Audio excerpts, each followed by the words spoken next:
Hi there, Brian Carroll here from Performance Development.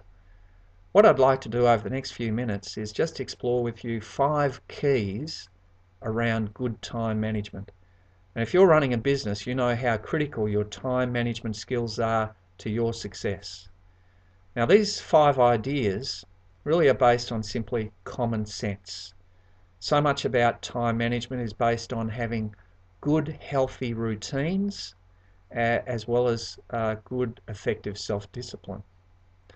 So, the 5 ideas. The first one is have a sense of purpose, have a sense of longer term direction. Where do you want to be, let's say in 3 years' time? What do you want your business to have accomplished? What do you want your business to look like? Now, it's more likely if you have a sense of purpose and long term direction that you'll be proactive. It's more likely you'll go out there and make things happen.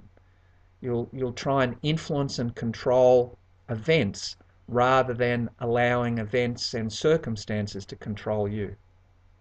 So the first idea, have a sense of clarity of purpose.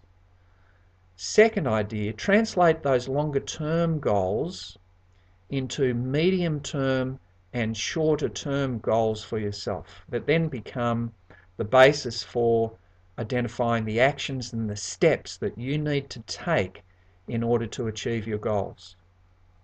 Now, thirdly, then translate those short and medium term goals into daily plan and make a to-do list. Get out of your head all the things that you want to accomplish that day. At the beginning of the day, write your list, whether it's on your iPad or your iPhone or in your diary or on a little notepad.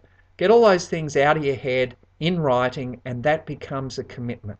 And also, again, gives you a greater sense of clarity. But once you've developed your list, have a look at of all the things on your list, what are the critical few that are most important, that will add the greatest impact and help you get the greatest value out of that day. Now, this idea is sometimes referred to as the Pareto principle or the 80-20 rule. And the 80-20 rule, as it applies to time management, says that 80% of what you accomplish in terms of the value that you add comes from 20% of your activities. So go back, have a look at your to-do list and identify what are the critical few items on your list that will help you achieve the greatest value for that given day.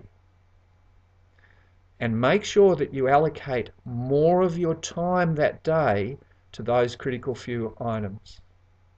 Now, the fourth idea is, even though we've said have a plan and that helps you remain organized and it helps you avoid distractions and getting seduced by other people's hopes and aspirations and other people's problems and crises, even though we've said have a plan, the fourth idea relates to be flexible. Remain flexible enough to accommodate the unexpected that may rear its ugly head that day. Crises can occur, even though if you've done your planning and your forward thinking, those crises should be few in number. However, stuff happens. And so the fourth idea says be flexible enough to recognize when there are things that you simply need to address that given day. Your plan is a guide to your schedule and what you want to accomplish, but it's not set in concrete. Sometimes a problem may arise that just must be addressed, or an opportunity could arise that was unexpected and you want to grab and maximize that opportunity. The fifth idea says manage expectations.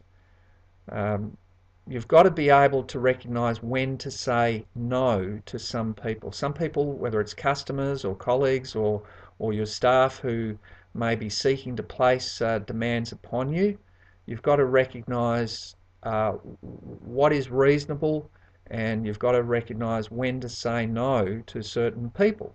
It's no point saying yes to everything in a desire to please your customers, to satisfy your customers. I mean, of course you want to have good customer service skills, and of course your great service ethic has enabled you to achieve what you have so far. But if you say yes to everything, you run the risk of burning yourself out and over-committing yourself and your business. So manage expectations, recognise when you need to say no. You're better served by under-promising and over-delivering. In other words, customer says, how long is that going to take? And you think to yourself, 3 hours. Sometimes you'd be better served by saying, I'll get it to you at the end of the day. Allow yourself a little bit of time. Things may go wrong, but also you've got your priorities as well that you've decided to focus upon. So be willing to be assertive, speak up. Don't say yes and simply try to accommodate and please everyone. Sometimes you've got to say no to certain people so that you can say yes to the things that really matter. Hope these ideas have helped, given some food for thought, and see you next time. Bye for now.